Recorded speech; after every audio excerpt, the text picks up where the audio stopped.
Entonces, aquí tenemos a Jesús que al inicio de su ministerio, para encontrarse con Dios, se va al desierto, ¿ok? En la Biblia, el desierto figura como el lugar donde el hombre de Dios se encuentra con Dios, ¿sí? Cuando Dios va a salvar al pueblo escogido en Egipto, los lleva al desierto y allá se encuentra con Él. Ellos allá como que forman una noción de quién es Él, les da los mandamientos y tal. Cuando va a hacer su encuentro profundo con el profeta Elías, lo lleva 40 días y 40 noches en el desierto y él ahí orando en una cueva se encuentra con Dios. Y así, San Pablo va a Arabia por 3 años cuando se convierte al Señor. Y así, la esposa de mi hermano, de hecho, ella escogió una lectura del profeta Oseas para su boda, que es de Oseas 2:16. Yo la seduciré, la llevaré al desierto y le hablaré al corazón, ¿ok? O sea, es decir, Dios con el profeta Oseas declara su intencionalidad de que cuando quiere hablarnos al corazón nos lleva al desierto. Y esto pasa en el desierto. Observas cómo, y quizás tú puedes experimentarlo yendo a un parque, separándote de las cosas, dejando tu teléfono en casa o así, para generar una experiencia de silencio, de ausencia de las cosas, y en ese silencio te va a hablar Dios. Abre tu corazón a Él y Dios te va a hablar, ¿ok? Entonces Jesús se va al desierto para poder también Él conectar de corazón con su Padre, ¿ok? Y al inicio de su ministerio, pues eso sí es importante.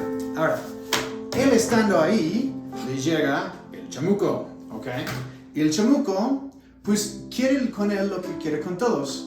Quiere desviarlo del plan de Dios y pues le va a empezar a tentar para poderlo hacer. Entonces el chamuco tienta a Jesús. Y en la carta a los Hebreos, y aquí te lo voy a leer, en la carta a los Hebreos hay una reflexión muy interesante que pues, a ver. Nuestro sumo sacerdote, o sea Jesús, nuestro sumo sacerdote no se queda indiferente ante nuestras debilidades por haber sido sometido a las mismas pruebas que nosotros, pero a Él no lo llevaron al pecado, ¿ok? Por lo tanto, acerquémonos con confianza al Dios de bondad.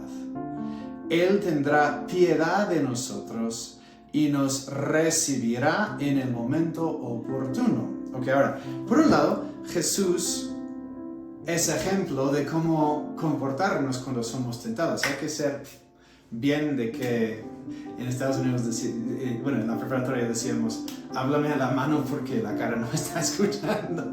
Cuando ibas a decir a alguien, no, pues no, hay que decir al demonio, háblame a la mano porque la cara no está escuchando.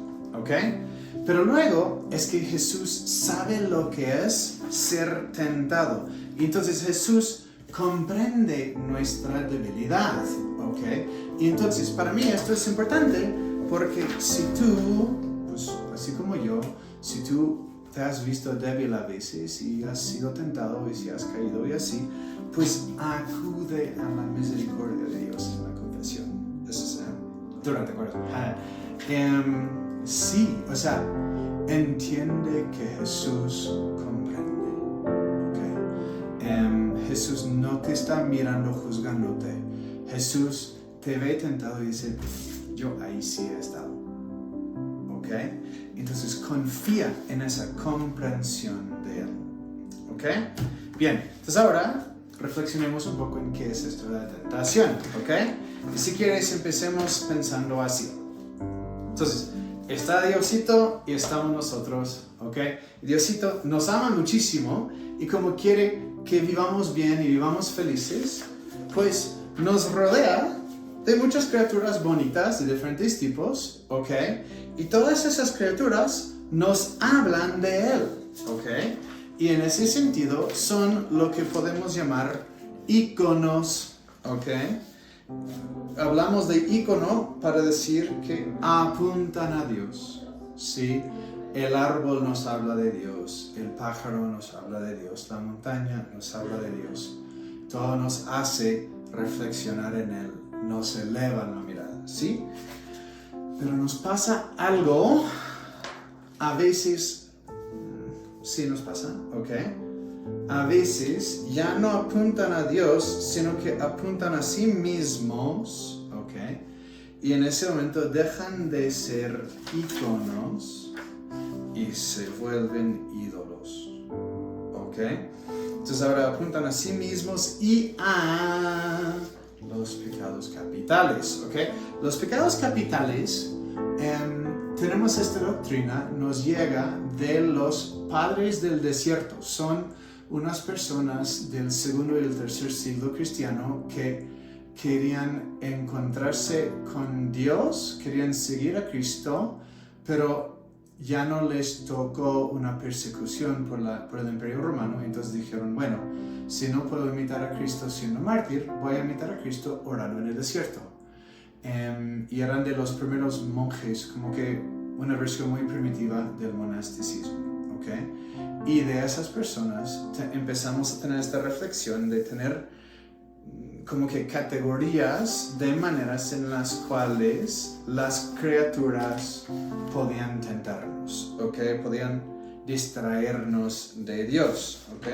Y entonces un pecado capital es un apego desordenado a algún bien creado, dándole el lugar que le corresponde a Dios, ¿ok? Entonces pensar, por ejemplo, pues es muy fácil pensar en la gula, ¿sí? Todos necesitamos comida. La comida es una cosa buena creada por Dios, pero podemos darle un lugar demasiado importante. Y entonces la comida nos puede llevar a una manera desenfrenada de buscarla y en ese momento ya estamos olvidándonos de Dios, ¿sí? O podemos pensar en pues la vanagloria, ¿no? O sea, como que cómo puedo buscar que la gente piense bien de mí y entonces empiezo a olvidar de Dios porque estoy pensando en cuántos likes recibo en Instagram, por ejemplo, o quizás, no sé, estoy en una comida en domingo con los amigos o con la familia y se va alargando la comida y yo de que chin, es que hay misa a las 7, pero la estoy pasando bien aquí y no quiero que piensen mal de mí y no sé qué, entonces al final no fui a misa, o así, ¿tiene sentido? Entonces empezamos a darle a las criaturas el lugar que le corresponde a Dios, ¿sí? Y la verdad, la tentación consiste en eso, ¿ok? Y entonces aquí estamos empezando a entender por qué el desierto nos puede ser tan importante o nos puede servir tanto y por qué la iglesia nos propone esta cuaresma. ¿Por qué? Porque todas estas criaturas que en el principio nos hablan de Él, sí nos pueden distraer de Él, ¿ok? Y entonces nosotros durante cuaresma escogemos libremente deshacernos de ellas un rato para reenfocar la mirada en Dios, ¿ok? Y entonces así nosotros vamos al desierto y en el desierto vamos a dejarle a Dios seducirnos, ¿ok? Para que Él nos hable al corazón. Entonces, para eso es la cuaresma.